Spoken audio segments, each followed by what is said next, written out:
यो यो नः प्रचोदयात्। ओम नमो भगवते वासुदेवाय। भगवत ज्ञान विज्ञान योग भगवत गीता का अध्याय 7, इसका आज हम श्लोक प्रारंभ करने जा रहे हैं। पहले श्लोक में ही कृष्ण भगवान बोले, हे पार्थ, तू मेरे में अनन्य प्रेम से आसक्त हुआ मन वाला एवं पूर्णतः संशय रहित होकर अनन्य भाव से मेरे परायण योग में लगा हुआ होकर मेरी संपूर्ण विभूति बल ऐश्वर्य आदि गुणों को जान सकेगा, उसको सुन। देखिए, भगवान ने ये तो कह दिया कि तू मुझे जान सकेगा और साथ ही कुछ शर्तें भी लगा दी। यही भगवत गीता। अंत तो बड़ा सुखद लगता है, मगर बीच की बात जो है वो समझना पड़ती है। वो कहते हैं पहले ये जान ले कि अब इस श्लोक में दिए गए दो शब्दों को लेते हैं। दो शब्द आए हैं शुरू में, कौन कौन से? अनन्य प्रेम। पहले उन्होंने कहा अनन्य प्रेम से मेरे प्रति आसक्त हो जाए।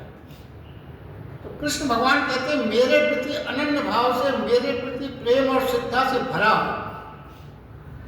तो सबसे पहले इस अनन्य भाव का क्या तात्पर्य है? भगवत गीता में ये शब्द कई बार आया है, उसको समझ लेना पहले आवश्यक है। अनन्य भाव जब कहा जाता है, अनन्य भाव से प्रेम, तो उसका तात्पर्य क्या होता है? देखिए, सरल शब्दों में समझें तो प्रेम दो प्रकार से हो सकता है। एक प्रेम ऐसा जिसमें अन्य का भाव सर्वदा रहता है, अन्य का भाव रहे नहीं रहेगा, यानी दूसरा दूसरा ही रहेगा और हम प्रेम करते हैं।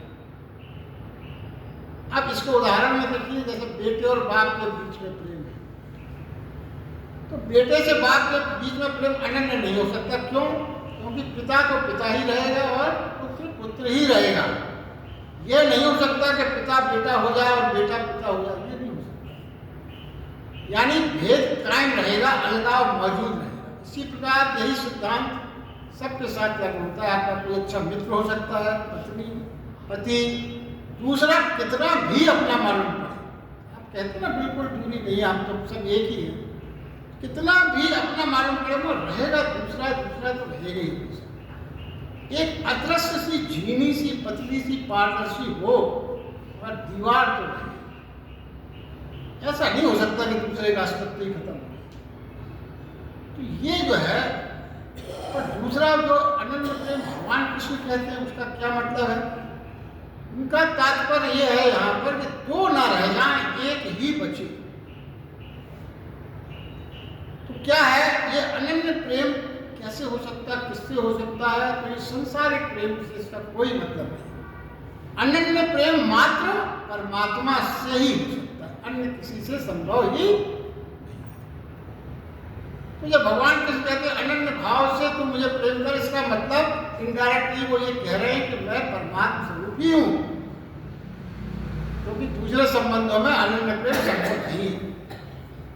देखिए, किसी व्यक्ति के प्रति नहीं, किसी व्यक्ति के प्रति प्रेम अनन्य प्रेम संभव नहीं है, क्योंकि हर व्यक्ति की अपनी अपनी सीमा होती है और ये सीमा थोड़ी सी दूरी तो रखेगी। देखिए, अब क्या है, इसको और आगे अच्छे से समझा जाए। वेदांत में एक अनुभव, एक अद्भुत शब्द आया। वेदांत में एक अद्भुत शब्द आया, कौन सा? अद्वैत। आप सबने सुना होगा अद्वैत, कई बार आया गीता में और हर जगह और भी धार्मिक ग्रंथों में आता है, चर्चा में अद्वैत शब्द अक्सर आता है। यानी ऐसी परम स्थिति जहां एक भी नहीं बचता, दोनों ही नहीं बचते। अद्वैत का मतलब क्या है? दोनों ही नहीं बचते। ये नहीं कहता वेदांत कि एक बचेगा। अद्वैत का मतलब एक दोनों नहीं बचेगा। अब ये नहीं कहता वेदांत कि एक बचेगा। यदि एक बचा तो वो अद्वैत नहीं कहलाएगा, क्या कहलाएगा? एकत्व कहलाएगा। वहां वेदांत ने एकत्व शब्द का इस्तेमाल किया है। तो समझे एक बचा, मान लीजिए एकत्व की स्थिति हो, जैसा हम और सब समझते हैं एक तो बचेगा ही बचेगा, ऐसा कैसे संभव है? तो मन में ये भ्रम आता है कि दो में से एक तो बचना ही चाहिए। तो वो कहते हैं देखिए एकत्व से और अद्वैत में फर्क जो है, अगर एक बचा, कुछ भी एक बचा, तो वो हमारा मैं भी हो सकता है वही बच जाए। तो जब मैं, हमारा मैं हो सकता है, यदि दोनों ना बचे तो निश्चित बात तो निश्चित हो गई कि हमारा मैं मिट गया। मैं मिटने, जब दोनों नहीं बचेंगे तो हमारा मैं निश्चित मिटेगा। और अगर एक बचा तो उसमें एक बचने में हो सकता है हमारा मैं ही बच जाए। मैं बच गया तो फिर सारा आध्यात्मिक यात्रा बेअसर हो गई। तो क्या है? तो फिर अनन्य प्रेम का अर्थ हुआ, और सरल शब्दों में समझे, न प्रेमी बचे न प्रेयसी बचे, बचे सिर्फ प्रेम। न भक्त बचे न भगवान बचे, बचे सिर्फ भक्ति। बचता तो है और वो दोनों नहीं बचते जिस रूप में है, न भक्त न भगवान, भक्ति बचे। दोनों के बीच में जो है वो बचे, दोनों खो जाए। श्री कृष्ण भगवान कहते हैं ऐसा प्राणी ही योगी है। अब हमारी एक शंका होती है हमेशा, हमारा डर ही हो सकता है दोनों मिट गए तो कुछ नहीं बचेगा।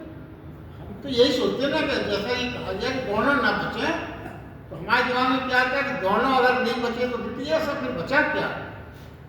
तो हम ये सोचते हैं कि दोनों मिट गए तो कुछ ना बचे, मगर समझें ये जब दोनों मिट जाते हैं तभी उसका पता चलता है जो सब कुछ। ये आध्यात्मिक और वेदांत का सिद्धांत है। जब दोनों नहीं रहते हैं तब उसका कुछ पता चलता है जो वास्तव में सब कुछ है। जब दोनों रहते हैं तो उनका कुछ भी पता नहीं चलता जो है। अनन्य प्रेम यानी न भक्त बचे न भगवान बचे, केवल भक्ति बचे। और ज्ञान और वैराग्य को तो भक्ति मां मानी गई है और ज्ञान और वैराग्य उसके बेटे माने गए हैं। ये सिद्धांत में है। जब भक्ति आती है तो ज्ञान और वैराग्य तो अपने आप अपनी मां के पास आ जाता है। भक्ति मां है, भक्ति को मां का स्वरूप माना गया और ज्ञान और वैराग्य उसके बेटे हैं। जहां मां होगी वहां अपने आप बेटे आ जाएंगे, और जहां भक्ति होगी वहां नारायण आ जाएंगे। क्योंकि भक्ति तो भगवत स्वरूप है और विष्णु भगवान उसको तलाशते हुए उस प्राणी के, जब उनसे कहा गया ना कि कहाँ स्थान दिया जाए, जब भक्ति को पुकारा गया, भक्ति को आह्वान किया गया, तो भक्ति जब आई तो उन्होंने कहा कि आप इसको स्थान कहाँ दें। किसी को आवाहन करते तो आप कहते आप यहाँ समझ, यहाँ बैठे, यहाँ। तो भक्ति का जब आह्वान किया गया तो स्थान कहाँ हो उसका? तो ये कहा गया कि तू ये जिस सारे जो मेरे भक्त बैठे हैं सबके हृदय में बस जाए, वही तेरा स्थान। और जब भक्ति हृदय में बढ़ जाएगी तो पीछे पीछे क्या होगा? ज्ञान वैराग्य और परमात्मा अपने आप बस जाए। ये सबसे बड़ी चीज जो मानी गई भक्ति ही मानी गई। भक्ति आ गई तो सब आ गया। न भक्त बचा न भगवान, केवल भक्ति बची। जिस दिन ऐसी घटना घटेगी उस दिन ऐसा नहीं लगता कि वह रहा भगवान। ये नहीं होता। जिस दिन अगर ऐसी घटना घट गई जैसी अपन ने चर्चा की, तो फिर ये नहीं लगता कि वो रहा भगवान ना, बल्कि ऐसा होता है कि कोई जगह ही ऐसी नहीं है जहां भगवान ना। इस स्थिति में ऐसा प्रतीत होने लगता है। ऐसा कोई चेहरा नहीं जिसमें भगवान न दिखे, ऐसा कोई पत्थर नहीं जो प्रतिमा स्वरूप न दिखे, ऐसा कोई फूल भोजन नहीं तो नैवेद्य जैसा प्रतीत न हो। यही भक्ति का मूल मंत्र है सभी प्रकार से। इसीलिए भक्ति का दूसरा बिंदु जो कहा गया, ये तो हो गया अनन्य प्रेम की बात। और जो इस श्लोक में दूसरा शब्द आया था क्या आया था? असंशय निष्ठा, संदेह निष्ठा। ये बताया भगवान ने। दो चीजें जरूरी, अनन्य प्रेम और संदेह है निष्ठा। अब देखिए निष्ठा भी दो प्रकार की होती है। एक संदेह के सहित और एक संदेह के रहित, मतलब ससंशय निष्ठा और निसंशय निष्ठा, दो प्रकार की निष्ठा।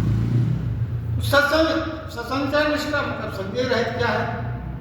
विज्ञान के प्रवेश में हमेशा संशय का ही मार्ग बना रहता है। जब आप विज्ञान में कोई वैज्ञानिक प्रवेश करता है तो संशय हमेशा बना रहता है। प्रयोग करता जरूर है, विश्वास से करता है, मगर संशय कायम रहता है कि हो सकता है ये बात सही है नहीं। कोई भी वैज्ञानिक खोज करता है तो उसके मन में फेलियर की संभावना, हमेशा वो वैज्ञानिक फेलियर हुए भी, कई बार फेलियर हुए, उनके मन में ये हमेशा डाउट रहता है, फिर भी वो बराबर प्रयोग करता रहता है। प्रयोग क्यों करता रहता है? निष्ठा तो होगी, क्योंकि एक कदम भी बिना निष्ठा के वैज्ञानिक भी नहीं बढ़ा सकता। तो निष्ठा तो है, मगर साथ में संदेह जुड़ा हुआ है। और निष्ठा मतलब संदेह है। निष्ठा का क्या मतलब है, इसको ध्यान से सुने। यानी संदेह है निष्ठा क्या है? कुछ भी विपरीत हो जाए, कुछ भी, यहां तक विपरीत हो जाए कि सूर्य भी ना दिखे, अपना मकान भी खो जाए, आप भी जहां जाए मकान भी खो जाए, आप वहां जाए मकान ही ना मिले, इससे बड़ी और क्या हो सकती बात? तो भी हम ये माने कि मेरी आंख खराब हो गई, मैं ही भटक गया, ऐसा तो हो नहीं सकता। उसका किसी का दोष ना माने, अब अपनी दोष माने, मेरी कुछ भटक गया, मेरी ही कुछ नेत्र खराब हो गए, जो मैं ऐसा नहीं। इतनी संदेह से परे आपकी सोच हो। दूसरों को दोष ना दें, स्वयं ही अपनी भूल को खोजते रहे। ससंशय व्यक्ति सदा बाहर ही रहेगा, भूल खोजेगा। जो संशय वाला व्यक्ति है वो क्या करेगा? वो सदा बाहर की भूल ही खोजेगा, बाहर ही कुछ गड़बड़ होगा। और जो संदेह रहित व्यक्ति है वो अपने अंदर ही दोष देखेगा, अपनी ही गलती मानेगा। तो सूत्र क्या है? देखिए, धर्म के क्षेत्र में प्रवेश करना है, धर्म के क्षेत्र में यदि प्रवेश करना है तो स्वयं के मिटने की और स्वयं को मिटाने की सामर्थ्य चाहिए।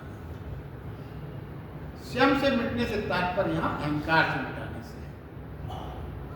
जब तक आप में ये सामर्थ्य नहीं हो जाएगी मिटने की, स्वयं की और स्वयं को मिटाने की सामर्थ्य चाहिए, जब तक अपने को बचाते रहेंगे उस द्वार में प्रवेश, परमात्मा के द्वार में प्रवेश चाहिए। अपने को यदि बचाते रहोगे, अपने से मतलब अहंकार, बचाते रहेंगे तो प्रवेश वर्जित है, उसमें प्रवेश आपको नहीं मिल सकता। और कबीरदास जी का देखिए कितना सटीक, सभी ने सुना है, जब मैं था तब हरि नहीं, अब हरि है मैं नहीं। जब मैं था तो हरि नहीं था, और जब हरि है तो अब मैं नहीं हूं। प्रेम गली यदि सागरी जा मैं दो नहीं। कितनी सरल भाषा में कबीरदास जी ने कह दिया कि जब तक मैं मतलब मेरा अहंकार था, जब तक हरि नहीं मिला, और आज हरि मिल गया तो क्या खो गया? मैं खो गया, तो मेरा अहंकार खो गया। तो ये हमारे सनातन धर्म की और हमारे देश की विशेषता है। इतने पहले कितनी सुंदर और सरल शब्दों में जो व्याख्या की गई वो हमको समझने का हमेशा प्रयास करना चाहिए। श्री कृष्ण इसलिए कहते हैं कि हे अर्जुन, तू इतनी तैयारी कर ले, फिर सुन, इतनी तैयारी कर पहले, तभी तुझे सुना पाऊंगा मैं, वरना कोई फायदा नहीं सुनने से। क्या है? इतनी शर्त तू पूरी कर, अनन्य भाव से भर जा, असंशय निष्ठा हो तेरी मुझ में, तो ही तू मुझे सुन सकेगा, तभी सुन सकेगा। कैसे? अनन्य भाव हो तेरा मेरे प्रति प्रेम का, और संदेह रहित निष्ठा हो तेरी, तभी तू मुझे सुन सके। तात्पर्य क्या है? मैं तुझे जो रहस्य कहूंगा बुद्धि के समक्ष नहीं, बुद्धि से तू नहीं समझ पाएगा। जो कुछ भी मैं कहूंगा वो बुद्धि से नहीं समझ पाएगा, हृदय के से ही तू समझ पाएगा। हृदय को खोलकर ही तू मेरी बात को समझ सकता, अन्यथा वो समझना संभव नहीं है। तर्क के समक्ष नहीं खोले जा सकते। ये आंतरिक बात है, ये आंतरिक बात है, जो रहस्य की बात है, जो अपनेपन की बात है, केवल प्रेम में ही कही जा सकती है, विवादों में नहीं कही जा कोई भी चर्चा जो आपकी बहुत आपसी हो, ये तो एक साधारण बात है, जो आपको एक दूसरे से बात करनी हो वो प्रेम में ही समझाई जा सकती है। आप किसी को कुछ बात आपको मनवाना है, समझाना है, तो प्रेम में। विवाद अगर बीच में आ गया तो ना तो वो समझ पाएगा ना आप समझा पाएंगे। इसलिए पहले प्रेमपूर्ण स्थिति बनाने की बात भगवान ने कही, अनन्य प्रेम की स्थिति बनाइए। वो कहते हैं जीवन के गहरे सत्य भी प्रेम में ही कहे जा सकते हैं। जीवन के गहरे सत्य प्रेम में ही कहे जा सकते हैं, विवादों में नहीं कहे जा सकते। तभी बात तुझ तक पहुंच सकेगी, अन्यथा मेरा कहना व्यर्थ हो जाएगा। जब तक ये दो चीजें रहेंगी, दो चीजें होना आवश्यक है, अनन्य प्रेम और संदेह रहित निष्ठा। इसीलिए कहा गया है कि ये बुद्धि का काम नहीं है। भक्ति मार्ग में, आध्यात्मिक मार्ग में तो संसार समर्पण का, समर्पण सरल होना, सरलता, समर्पण, श्रद्धा, ये भाव है। अब आगे वो कहते हैं मैं तेरे लिए इस रहस्य के सहित तत्व ज्ञान से संपूर्णता से कहूंगा। भगवान कहते हैं मैं तेरे लिए इस रहस्य के तत्व ज्ञान को संपूर्णता से कहूंगा, जिसको जानकर संसार में कुछ भी जानने योग्य शेष नहीं। कितनी महान बात है ये रहस्य। यदि मैं तुझे बताऊंगा और अगर तू सुन सका, समझ सका, देखिए वो पहले उन्होंने शर्त लगा दी कि अगर तू निष्ठा और संदेह करेगा तो वो रहस्य तू नहीं समझ सकता। और अगर तूने वो प्रेम, अनन्य प्रेम और संदेह रहित निष्ठा अपने अंदर लाई, तो मैं जो तुमसे बात कह रहा हूँ, फिर तुझे ऐसी जानकारी मिल जाएगी कि संसार में कुछ जानने को शेष ही नहीं। कितनी बड़ी बात है। एक सूत्र क्या है, बहुत कुछ है जो जान लिया जाए। बहुत कुछ है संसार में जानने को, तमाम बातें हैं। हम हमेशा पूरा संसार इसी में तो लगा, ये भी जान ले, ये भी जान ले, इसके बारे में जान ले। बहुत कुछ जान लिया जाए तब भी सब कुछ जानने को कुछ ना कुछ शेष रह ही जाता है। कितना भी आप जानकारी, कोई महान से महान अध्यापक हो या अध्यापन करने वाला शिक्षक हो, कुछ भी किसी भी सब्जेक्ट में कुछ भी जान ले तो भी संपूर्णता से नहीं कह सकता। बहुत कुछ है जो पूरा का पूरा जान लिया जाए तो भी वो जानने जैसी चीज है वो शेष नहीं। कोई व्यक्ति अथॉरिटी से किसी सब्जेक्ट के बारे में ये नहीं कह सकता कि इस सब्जेक्ट के बारे में हमने सब कुछ जान लिया, कुछ शेष नहीं है। यही परमात्मा का एक उपनिषद में कथा आती है, श्वेत केतु नाम के थे, उनके पिताजी ने, उनका बेटा था, बहुत बड़े गुरु के यहाँ उनको भेजा गुरुकुल में, और वो कुछ ही दिनों में पूरी तरह से वेद पुराण शास्त्र का ज्ञान मिल गया उसको।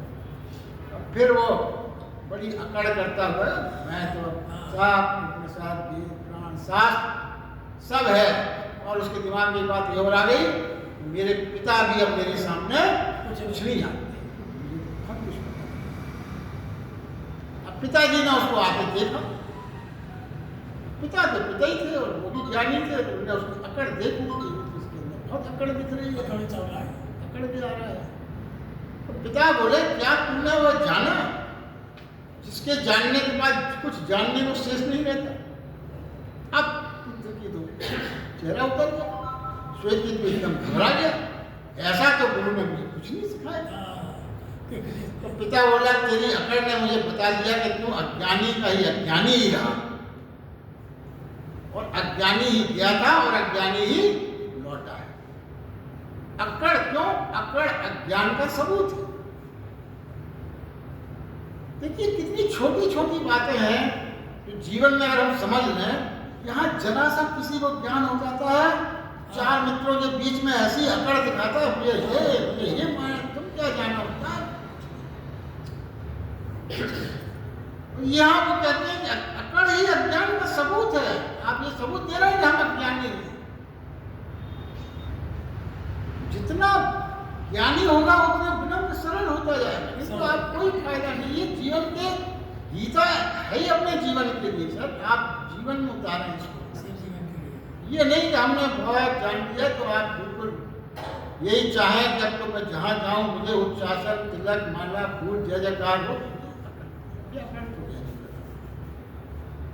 तो वो वापस जाए, शास्त्रों के बोझ से तू दब गया है, पर ज्ञान की किरण भी तुझे छू नहीं रही है, पिताजी ने स्पष्ट कह दिया। अब वो लौटा, गुरुजी से पूछा, गुरुजी ने कहा तुमने मुझसे कभी पूछे ही नहीं, मैं कौन हूं ये तुझे पूछना चाहिए था।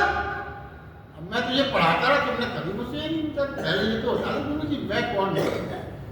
जब तक कोई स्वयं को न जान ले ज्ञान नहीं होता। ये सिद्धांत है। स्वयं को जानने के बाद जानने, और स्वयं को जानने के बाद जानने को शेष नहीं रहता। मैं कौन हूं आपने स्वयं को जान लिया तो फिर कुछ जानने को शेष ही नहीं रहा। यही तो जानना है। और आपने खुद को जान लिया फिर आपने सब जान लिया, तो क्या बचा। क्योंकि जीवन का सबसे बड़ा रहस्य यही है कि मैं कौन हूं। अब यहाँ पे और देखिए, भगवान ने जो कह रहे हैं मुझे कहा मैं तुझे ऐसा रहस्य बताऊं। भगवान ने कहीं ये नहीं कहा कि मैं तुझे ऐसा सत्य बताऊंगा। लेकिन सत्य और रहस्य में भी कितना फर्क है। गीता में एक एक शब्द भगवान ने बहुत सिलेक्टिव लिए हैं। सत्य भी कह सकते हैं कि मैं तुझे ऐसा सत्य बताऊंगा, रहस्य। श्री कृष्ण ने कहा वह रहस्य मैं तुझसे कहूंगा। हे अर्जुन, रहस्य कहा, सत्य नहीं कहा। रहस्य इसलिए कि पूरी तरह जानकर परिचित होकर भी वह तर्क बुद्धि नहीं होता, तर्क से नहीं सिद्ध किया जा सकता, इसीलिए तो रहस्य है। और सत्य क्या है? सत्य परिपूर्ण है। एक बात जो विशेष यहाँ पर समझाई गई है, धर्म क्या है? रहस्य की खोज। धर्म का मतलब ये है कि उस रहस्य की खोज में निकले। और सत्य क्या है? दर्शन शास्त्र सत्य की खोज में, क्योंकि वहां पूर्णता से बात समझ में आ जाती है। रहस्य वह है, रहस्य का क्या मतलब है? रहस्य वह है जिसमें हम डूब सकते हैं मगर मिट्टी में बांधकर घर में तिजोरी में बंद नहीं कर सकते। यही रहस्य। उसमें आप डूब सकते हो, आनंद ले सकते हो, मगर आप चाहो तो उसको आप अपने कब्जे में कर लें, वो समझना है, संभव नहीं है। समझना ये है हम उसे कितना भी जान लें। देखिए फिर कहते हैं कितना भी रहस्य भी वो बता रहे हैं, फिर भी एक चीज लगा दी उन्होंने, हम उसे कितना भी जान लें, कितना भी पहचान लें, उसके साथ एक हो जाए तो भी मन में अज्ञात का भाव बना ही रहता। यही तो रहस्य। भाई रहस्य जभी तक रहस्य है जब तक कुछ जानने को मन में बचा है, ये आपके मन में रहे। और अगर आपके मन में ये आ गया कि अब तो बस हो गया पूरा, तो रहस्य में कहाँ रहस्य, तब वही रहस्य की प्रकाश। वो कहते हैं कितना भी कुछ भी हो जाए फिर भी अज्ञात शेष रहेगा। ये अज्ञात जो सदा शेष रह जाता है वही श्री कृष्ण को रहस्य कहने के लिए प्रेरित है। जानते हैं सब कुछ बताने के बाद भी कुछ ना कुछ शेष रह ही जाता। इसलिए श्री कृष्ण ने कहा कि वो अनादि अनंत में तुझे कह दूंगा, पर उसे जान लेने पर भी कुछ जानने को फिर शेष नहीं रहता। ऐसी चीज में बताने जा रहा। अब आगे भगवान ने फिर देखिए कितनी महत्वपूर्ण बात कही है, उसको ध्यान से सुने। भगवान कहते करोड़ों मनुष्यों में कोई एक मेरे को जानने के प्रति में लगता, करोड़ों में कोई एक मुझे जानने के प्रति में लगता है। और उन प्रति करने वाले करोड़ों में योगियों में कोई एक योगी मेरे परायण हुआ मुझे दर्श से जान पाता है, अर्थात मर्म को जान पाता है। कितनी बड़ी बात। उनमें से भी कोई एक, करोड़ों में कोई एक तो मुझे खोजने में निकलता है, और वो जब खोजने वाले भी करोड़ हो जाए तो उन करोड़ों में से कोई एक मुझे दर्श। कठिन है, मगर कठिन है। यही तो एक रहस्य। एक तरफ कहा जाता है भगवान को पाना बिल्कुल सरल, समझे ये विरोधाभासी तथ्य है। प्रभु को पाने की यात्रा सरल भी है और प्रभु को पाने की यात्रा कठिन भी है। दोनों बातें बड़ी विरोधाभासी है। सरल कैसे? सरल कैसे? देखिए पाना सरल है क्योंकि प्रभु तो सदा उपलब्ध है। खोया ही नहीं, खो सकते भी नहीं। वो निरंतर हमारे भीतर मौजूद है। वो भीतर मौजूद है तभी तो आप सांस ले रहे हो, तभी तो पाचन क्रिया चल रही है, तभी तो रक्त संचार हो रहा है। वो मौजूद है। आप कर रहे हैं क्या? आप सांस आप ले रहे हैं? आप थोड़ी देर को सोच लें कि हम सांस लेने का काम हम चाहेंगे तभी होगा, हमारा काम है, ये आप इंटरफेयर मत करिए। कुछ देर बाद आप भूल जाएंगे सांस लेना, उठेगा। क्योंकि आप तो हमेशा चीजें भूल जाते हैं। कुछ काम करना, अरे हम भूल गए, क्या होता है, भूल गए सर, एक्सक्यूज मी, भूल गए। सांस लेना है तो ठीक है भाई, this is now your work, you do as per you like. तो आप भूल जाओगे सांस लेना। सांस लेना आप थोड़ी देर भूल गए तो फिर खत्म। रक्त संचार आप कर रहे हो, पाचन क्रिया आप कर रहे हो, ये सब कोई शक्ति है जो करा रही है। तो मुख्य शक्ति ही तो परमात्मा जो आपके अंदर निहित है। आपका विवेक कौन जागृत कर रहा है? आपके अंदर मन में जो ज्योति प्रज्वलित है ज्ञान की, विवेक की, कौन जला रहा है? क्यों आपको गलत काम करते समय कोई ना कोई विवेक झटका देता है कि प्लीज डोंट डू इट? कहीं ना कहीं आवाज आती है, वही तो ज्ञान की, विवेक की आवाज है आपकी। वही तो प्रभु के रूप में आपके अंदर है। तो प्रभु को क्या है, वो कहते हैं प्रभु तो सदा उपलब्ध है, खोया ही नहीं, खो सकते ही नहीं, निरंतर हमारे भीतर मौजूद है, हमारी हर श्वास, हमारी हर धड़कन में। इसलिए सरल है प्रभु को पाना, क्योंकि इसमें प्रभु की ओर से कोई बाधा नहीं है, वह तो उपलब्ध है, उसकी तरफ से कोई बाधा नहीं। फिर कठिन क्यों है? क्योंकि देखिए क्या है, कठिन क्यों है ये भी समझना है। क्योंकि प्राणी सर्वदा पीठ किए खड़ा है, सारी कठिनाई प्राणी की ओर से, प्रभु की ओर से कठिनाई नहीं है। पीठ किए का मतलब क्या है? हम वो सारे विपरीत आचरण कर रहे हैं जो प्रभु से हमें मिलने नहीं दे। पीठ करने का तात्पर्य है कि हम हमेशा पीठ किए हुए हैं प्रभु की ओर। तो पीठ किए हैं तो जिसकी तरफ आप पीठ किए उसको कैसे देख पाएंगे? पीठ किए का मतलब हमारे जो गलत आचरण हो रहे हैं उसके कारण हम प्रभु से, मंदिर के द्वार खुले हैं, प्रवेश करिए, मगर हम मंदिर के द्वार की तरफ मुंह नहीं कर रहे, हम पीठ किए खड़े, कैसे प्रवेश करेंगे? द्वार हम देख ही नहीं रहे।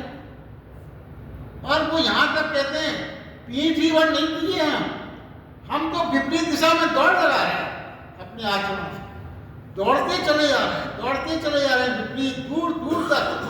क्यों? हमारे सारे कृत्य ऐसे हैं जो हमें मंदिर से दूर करने के लिए सहायक हो रहे हैं।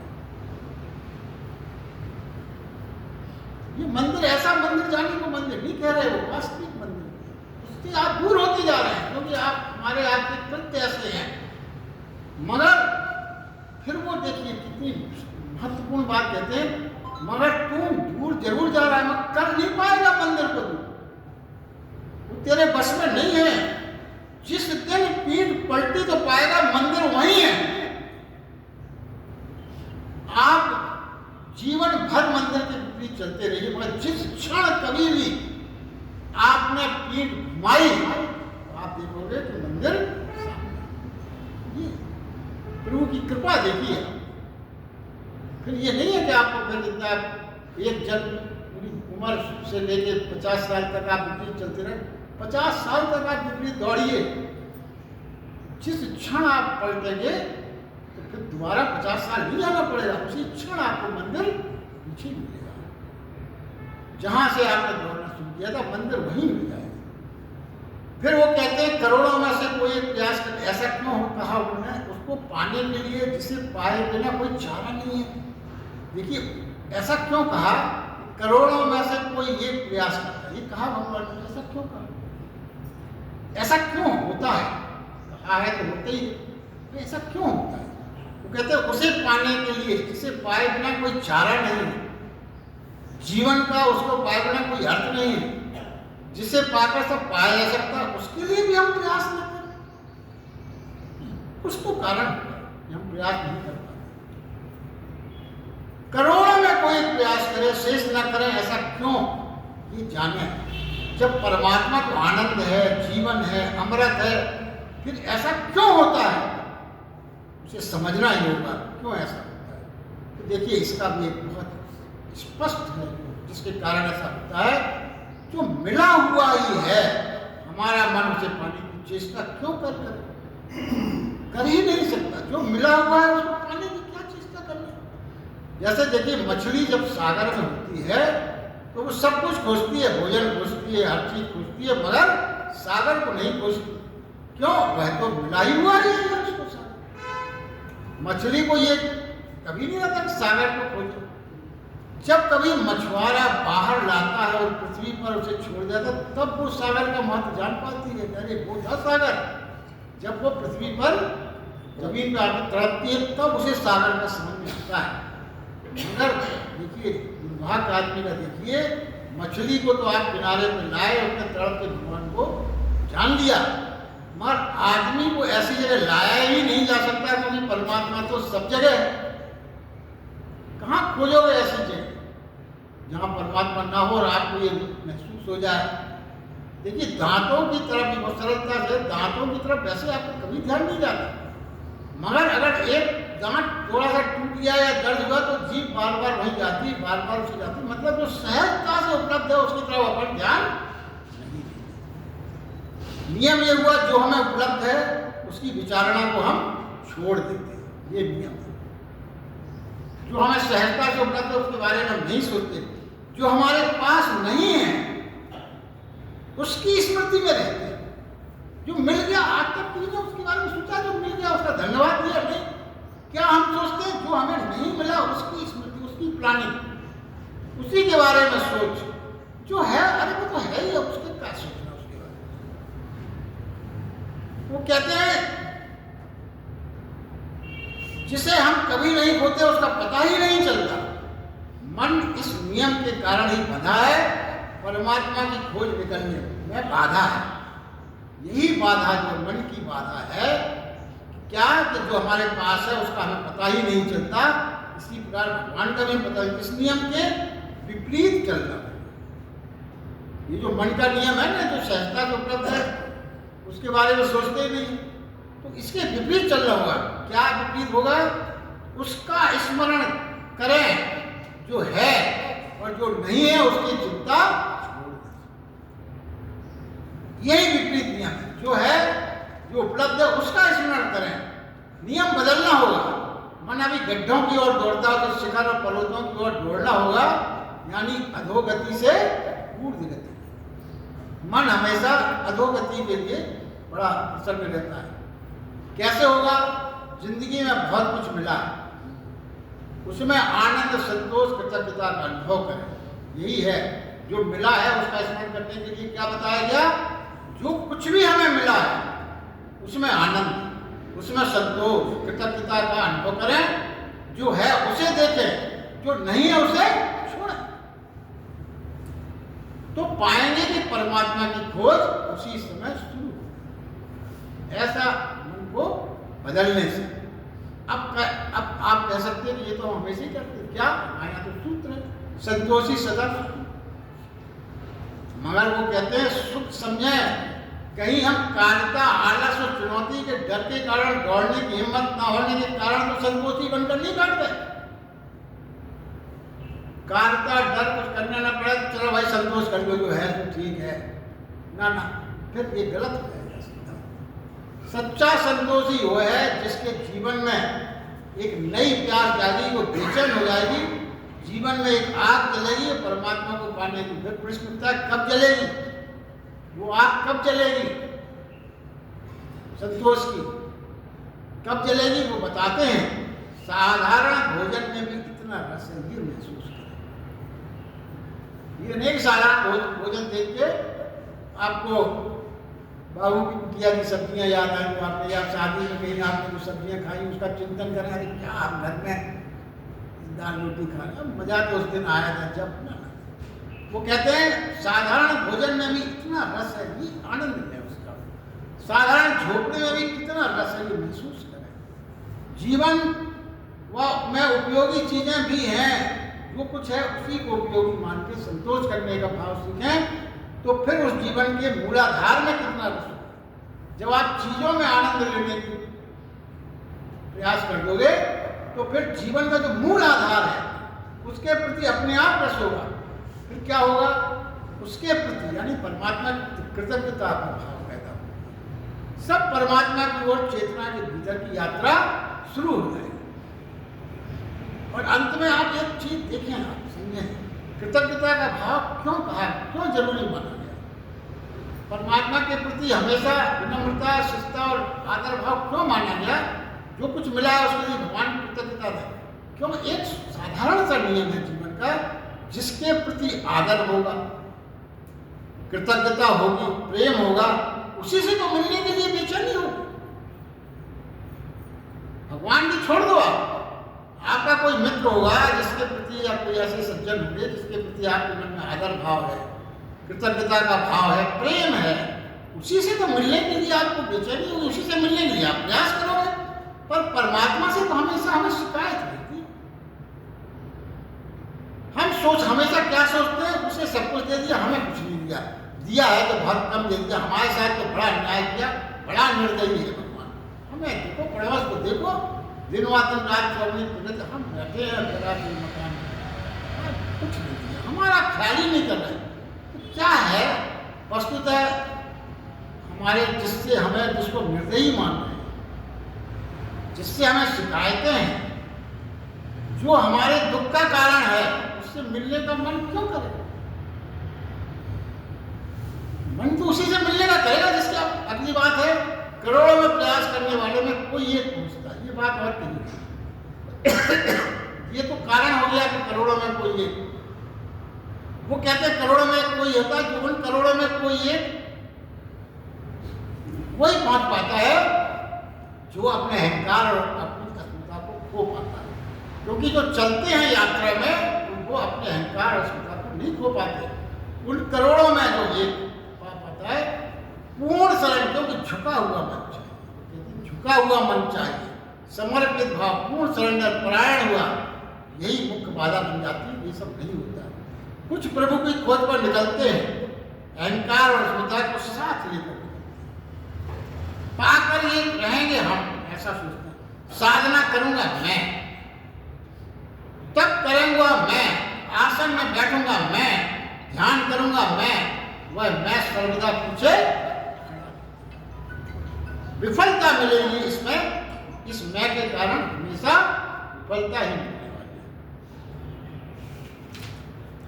अंत में देखिए, परमात्मा की ओर से कोई बाधा नहीं है, प्राणी की ओर से ही सारी बाधाएं हैं। नकारात्मक मन हमारा, अस्मिता से भरा भाव, अहंकार से भरा भाव। कृष्ण भगवान ये कहते हैं, जो इन बाधाओं को पार कर लेता है वो मुझे पा जाता है। आज के लिए बस इतना ही। धन्यवाद।